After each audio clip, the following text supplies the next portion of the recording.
2013 Focus ST. This is the 2-liter turbo. Customer dropped it off and said, I'm interested in purchasing this from somebody privately. You think you can go through and do a real good inspection for me and just kind of go over everything and see what needs to be replaced, what's wrong with it, what's leaking. And I actually just got back from a 10-mile test drive. This thing it's very nice. The clutch about an inch off the ground or so, it starts to engage, very smooth, nothing harsh. Every single shift is super nice in this thing. Again, it only has 78,000 miles, but you can tell it's been sitting and it's been out in the elements. Overall, this car seems to be in really great shape. For a 2013, 78,000 miles, it's kind of crazy to see something, you know, that old with that low of miles. And then you get to looking at everything. You know, one of the first things I do is pull the oil cap, look down inside the motor. It's like super clean inside this motor. So they've obviously been running some real good oil and changing the oil like they're supposed to. Short OCIs instead of extended. The coolant's full. Check all the hoses and stuff, make sure nothing's seeping. One of the first things I do with these 2-liter turbos, especially in an inspection car like this, is I'll pull the cover and I'll look at the motor mounts. Make sure the motor mounts aren't collapsed. Make sure they're not sitting on the bottom of the plate. There should be about a 1/2 inch to 3/4 inch of a gap there, and there should be about 3/4 of an inch gap on the top, and there is. It's not collapsed. It's actually really good shape. Just kind of inspect, make sure all the AC caps and stuff are there. Make sure the belt is in good condition. Make sure I don't see any water or anything around the water pump right here.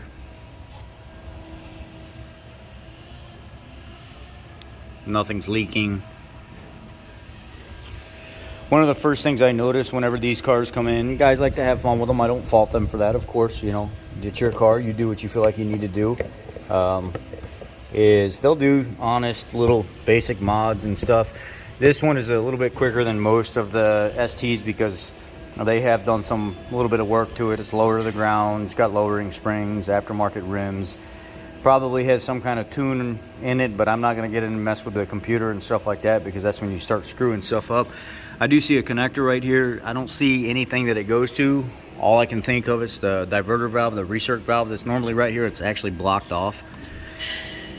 Normally you have a line that goes from there, and anything excess boost wise will get returned back to the intake side, but that is not the case here. There's nowhere for it to plug in, so maybe I'm not super well versed in the ST line. Not a lot of them come in, but we get enough to have some experience with them. Normally it will return to the intake tubing, but they could have went with a 2-liter intake tubing so that port isn't there anymore. They don't have to block it off, and it's been diverted, or it's been capped off, so that's not there anymore. Motor's in great shape.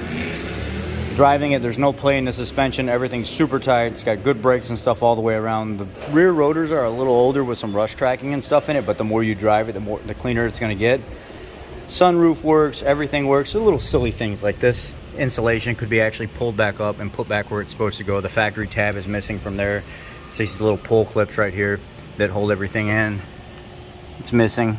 There's typically this clip will grab and hold the little clip.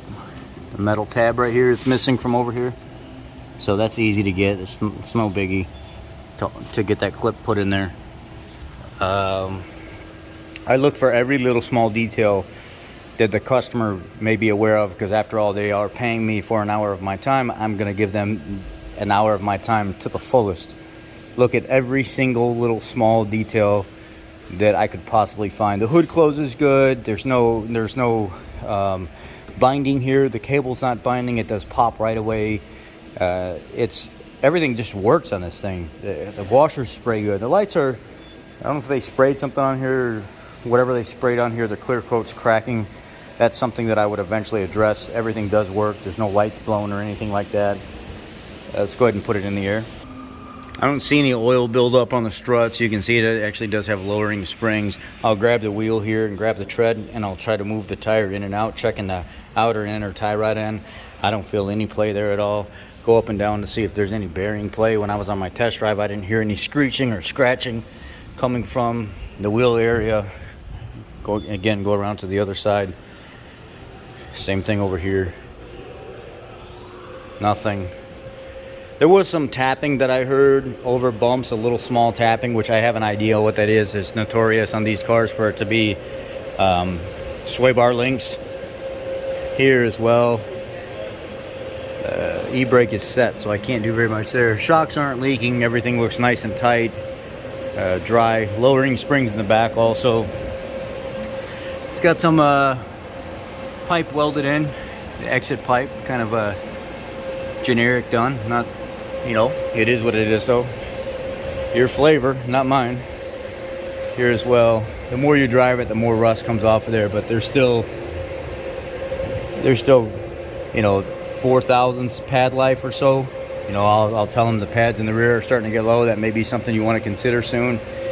It's at that almost not safe level. The front, brand new.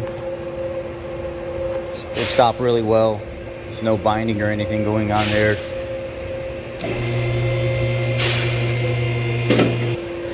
Get up underneath the vehicle and work my way here. Check, make sure the clutch moves freely and doesn't bind up. No debris and stuff comes out of it. It does. Everything's fine. Looks like it's got a decent gap, like factory gap is what it's supposed to be. So probably no issues there. I feel nothing in this clutch at all. There's no tracking anywhere on it. It's fine. Don't see any leaks at the oil pan. Nothing at the oil filter housing. No leaks at the trans other than whatever was here before. Somebody's maybe corrected. I'm not sure. Could be the start of the inner CV axle seal. I don't know. Somebody could have fixed it and just didn't do a very good job cleaning anything up. I'm not sure there. Resonator's cut out of it. Still has the cat on it, that's for sure. The cat's there. Let's see here.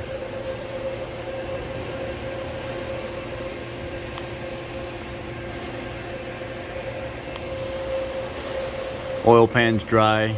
Nothing leaking down the oil pan. Oh, CV axle. CV axle's a little wet. Probably slinging stuff. Yep, right there. Slinging stuff all over the sensors and stuff right by it. So the CV axle bellow. Oh, they used the zip tie. That's why it's loose. Actually, I could move the bellow, so that's probably the issue there. Probably dry now. So I'll give the option to. Do you want me to pull the seal back and refill it with some actual, you know, constant velocity grease and then try to reseal it for you and put a new tie and stuff on it? I'll actually get it clamped down properly with an actual clamp. I have the tool and stuff for it. Or do you want me to actually put a new CV axle in it, or you take it somewhere and choose who you want? I noticed there is a, can't see it here, but, well, maybe you can. There's an actually Boomba blow-off valve right there. So it has that every time you shift and it relieves pressure. Overall, everything seems to be really good. Moving back up to the front here, driver's side CV axle seems dry. You grab your link and it actually did move just a hair, but it's not clicking, so the tapping is not coming from there. Let's check this side over here. It looks like this has been replaced because it's got a greasable zerk on it. Let's check this one. Yep, there it is. That's the tap I was hearing.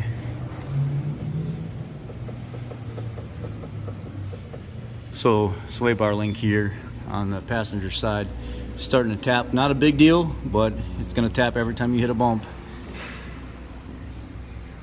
Other than that, I mean, this looks like somebody's been in here before, because these are the, what do you call that? I don't know if that's like a shielding, a water shielding deal. Now that we're done underneath the vehicle and everything underneath checks out, you know, there's little things that you'll notice as you continue walking around. Some of the clips are missing under the hood, you know. You got little clips there that are missing under the hood that, you know, they probably should be replaced because that's what helps hold that up.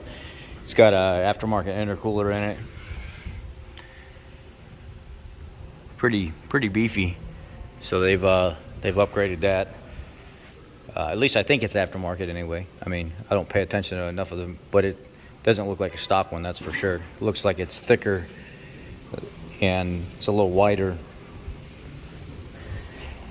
Normally you'll see Ford or something stamped in the casting, but I don't see any of that when I was trying to look. So, you know, I'll get it down on the ground. I'll go through the radio, make sure everything works on the radio. It's not lagging in between the touch screen and stuff like that. AC works in it already. Sunroof works in it. All the safety equipment works. Nothing in this car that doesn't work. So we're in the car now, just checking the radio. Everything seems to be working perfectly fine. Just what I like to do is I like to switch between screens to make sure everything's responding well. It is responding well. What I'll do before I give it back, just to make sure everything's good, to make sure I'm not returning something that, you know, could possibly be messed up, is I always go in here and I'll go into system.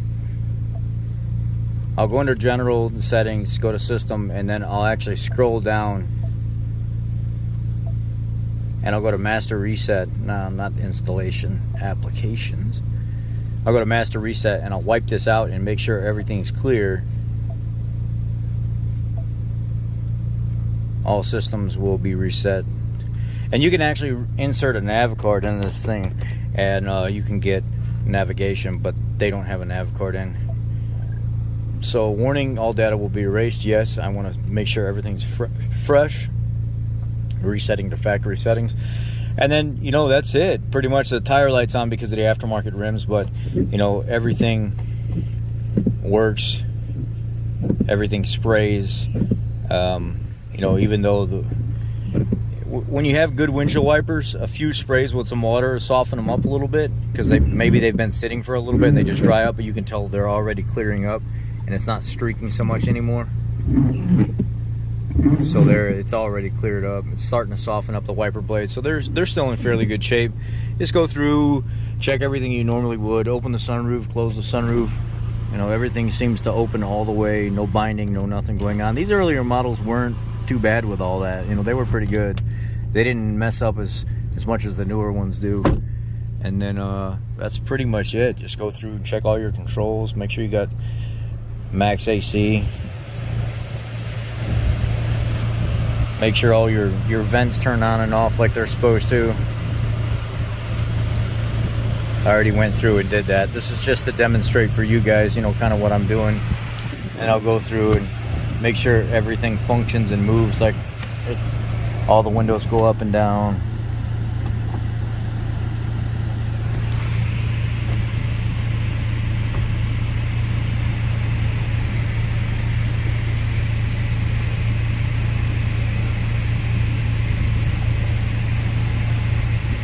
So we do have a window switch here that's messing up.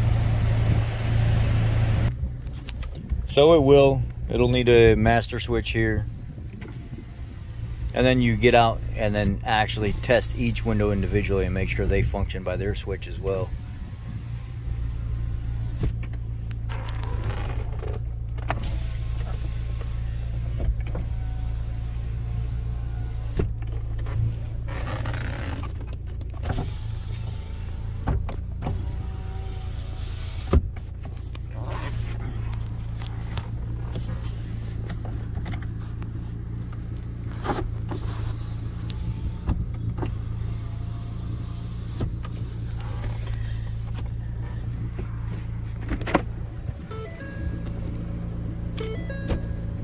Okay, trunk hatch just opened.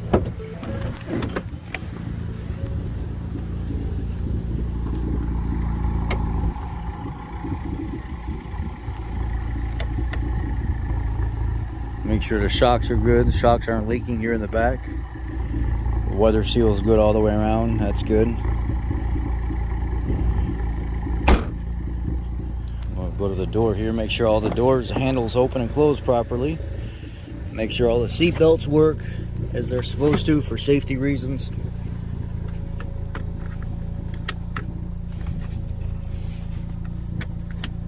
Make sure they all latch. And they all retract like they're supposed to, so that's good.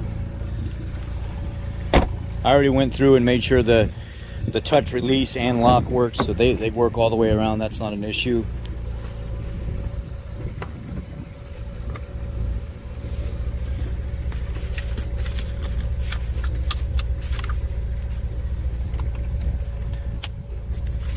You can go through and put a car charger in your 12-volt charge port, make sure it turns on and stuff, as well as your USB ports. Make sure your seats go all the way back and forth.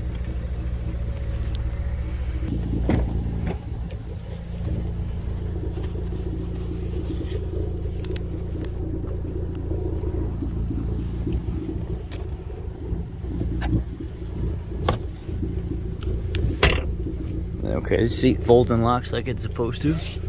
Let's go check the other side real quick. I forgot to do that.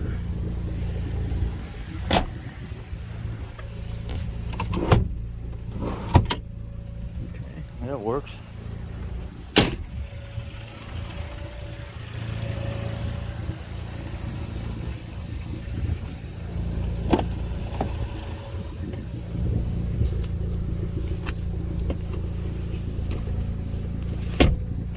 What I notice is this button right here.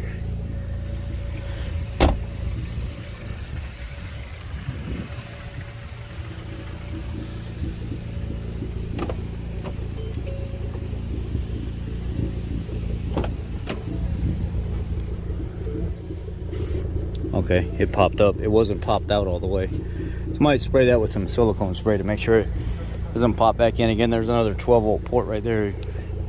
Plug a cigarette lighter in that and make sure it works properly. So everything works so far, other than the CV axle issue, the sway bar link, the master switch for the rear passenger is acting up. One more thing to check. Oops, I should have held that longer.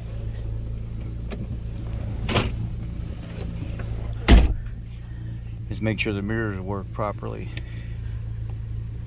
Okay, it does go out, goes in, goes down, goes up. I'll sweep them a few times in and out slowly, and then let's go to the passenger side. It does work. Left and right, up and down. And then I can see the lights a little bit, that Mustang down there. Let me see what you can. And then what I'll do is sometimes I'll make sure the parking brake is working properly. You shouldn't have to pull this thing all the way up to like kill it. You should be able to just pull it and set it just a little bit, and then be able to put it in gear real lightly and just let off the clutch and pull against it. You hear how the motor loaded up a little bit? Okay, the parking brake is holding. We're good. We don't got to worry about that. And that's it. I mean, it's the basic part of it. Make sure all your gauges are working and stuff. So we got our oil temp, oil pressure. So oil pressure is good. Boost gauge is good. It's working. RPM's working. Fuel level is extremely low. They gave it to us low. Our heating and cooling, or our engine temperature is working. And then you could just put it on the computer, check for codes real quick, and that's pretty much it. We can look at our rear wiper here. The rear wiper's working. Oh, when I was back there, I noticed the rear pivot cover on the rear wiper was missing. It's another thing as well, so I have this video to reference. So everything seems to be in our intermittent speeds. You can check all that. Slow it down, turn it on, speed it up.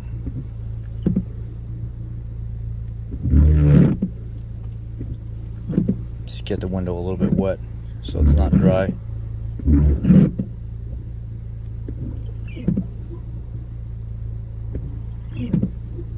Okay, our selections are actually working. We're good. That's it. That's pretty much, that's the basic. You know, kick your radio. Make sure all your speakers and stuff are working. I've already done that. I don't want to be demonetized by the video. I was asked how I would go through and do an inspection. I mean, I literally check every single thing on the vehicle that I can possibly check, because I don't want to give the vehicle back to the customer without doing a full-blown legit inspection. I want them to know everything that is working on the vehicle and not working, and that's how I go through and I basically do this. So when they buy the vehicle, they know exactly what they're getting. I didn't hold anything back. You know, you can go through and check, make sure CD player and stuff is working. You can do, you know, all that. It's just how picky do you want to be with your inspection? I'm very picky. I mean, I'll cycle through all of the different inputs and stuff on the radio. I'll go through all the different modes and stuff for the AC system to make sure I'm getting vent, I'm getting floor, I'm getting defrost, I'm getting max AC, all the different fan speeds and stuff. You know, it's just kind of what you can go here, put it in sport mode, make sure your sport mode selection is working, turn it off. You know, there's all kinds of stuff you can do. Put your rear wiper on, make sure it doesn't start flashing and time out. So that's my inspection, the gist of it. Thanks guys, I appreciate you. I know this is a long video, but please forgive. This is something that has been asked about. If I bring a video to you, can you show me exactly what you're going through whenever a car to you? Can you show me exactly what you're going through when you do full inspections for customers that want to buy a vehicle from your dealership or from a private party or from another shop? This is what I do. I go through and I check everything. I mean, the feel of the clutch, how it shifts, how the motor sounds, check for codes, check for every single accessory and button and stuff inside the vehicle that can be used, that can be pushed, and I document it very finely to make sure the customer's taken care of. After all, they are paying me for an hour's worth of time. I could inspect this vehicle in 20 minutes and say, oh, everything looks good, or, you know, I found ABC. I want to give you a thorough inspection on what you're getting. That's it. That's what this is about. This is how an inspection should take place. A road, get it out on the road, check the brakes, look at the tires, look at the safety equipment, look at every single feature inside the vehicle. Look, what does the motor look like inside? How does the clutch feel? How does the fluids look?